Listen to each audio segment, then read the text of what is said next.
Au début de la pandémie, ça a été quand même positif parce que mon conjoint a eu, l'école s'est arrêtée pendant un moment pour lui, donc il a pu être à la maison. Puis ma fille avait 1 mois. Donc pendant un petit moment, il était avec nous à la maison, mais ensuite il a dû retourner.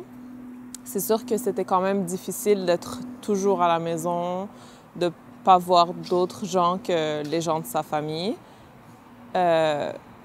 Parce que je suis quand même sociable, donc j'aurais voulu voir d'autres personnes à un certain moment, ce qui est arrivé puisqu'il y a eu comme un déconfinement à un autre moment. En fait, mon fils, sa garderie était fermée pendant un bon moment, puis les parcs aussi étaient fermés pendant un bon moment, donc on allait faire des promenades des fois très rapides, mais on n'allait pas vraiment comme se dégourdir au parc. On n'osait pas non plus aller dans notre cour puisqu'il y avait d'autres enfants qui allaient souvent aussi.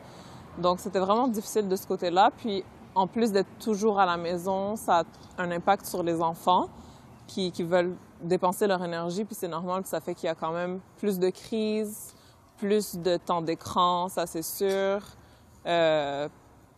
Ça devient difficile pour les parents et les enfants aussi, c'est sûr, de réguler ses émotions et tout dans ces circonstances-là. Au début, il y avait comme une abondance il y en a même en ce moment, là, mais une abondance d'événements en ligne ou d'activités des organismes communautaires en ligne.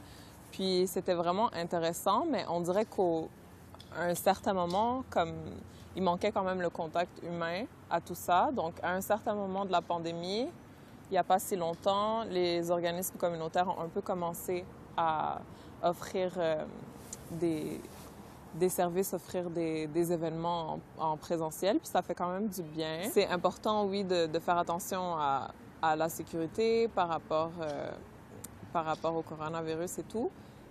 Mais je pense qu'il faut aussi trouver des astuces pour pouvoir maintenir les activités en présentiel parce que je pense que c'est important pour notre famille, mais c'est important pour beaucoup d'autres familles aussi qui veulent quand même ce lien. Puis, comme je disais, moi, ma fille, elle avait 1 mois quand tout ça a commencé, mais il y a des familles qui donnent naissance à leur enfant pendant la pandémie. Puis, le moment post-accouchement, post-natal, est déjà un moment où est-ce qu'on se sent isolé.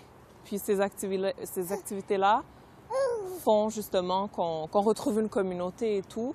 Donc je pense que c'est quand même important de penser à ces personnes-là